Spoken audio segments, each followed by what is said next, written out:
નમસ્કાર મિત્રો, આજે અમે કઝાકિસ્તાનના અલમાટી સિટીમાં છીએ. આમ જોવા જઈએ તો Almaty city biggest city in the world ની અંદર લગભગ હોઈ શકે એવા સિટીની અંદર તમે જુઓ ને તો અહીંયા બધી રેસ્ટોરન્ટ કે કોઈ બી નોનવેજ જ હોય, પણ વેજીટેરિયન કંઈ મળે નહીં. એટલા માટે થઈને અમારા વેદાંત આટાના પૌવા આજે અમે બનાવ્યા છે અહીંયા અલમાટીની અંદર. તમે જોઈ શકો છો જાતે. ખરેખર આ ખાધા પછી એવું થયું કે વિદેશની અંદર છે ને ભલે આપણે ફરવાનો મોહ હોય પણ ખાવાની દુનિયામાં તો આપણો ગુજરાત પહોંચે જ નહીં.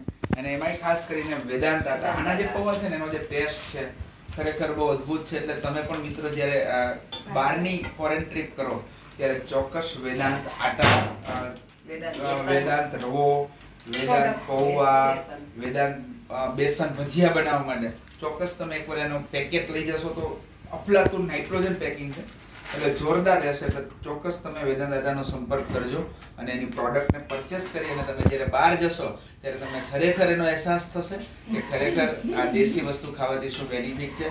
એ ગુજરાતમાં નહીં ખબર પડે પણ બહાર જતા પછી ખબર પડશે. તો ચોક્કસ મુલાકાત કરજો. Thank you Jigneshbhai Pagada. Thank you so much.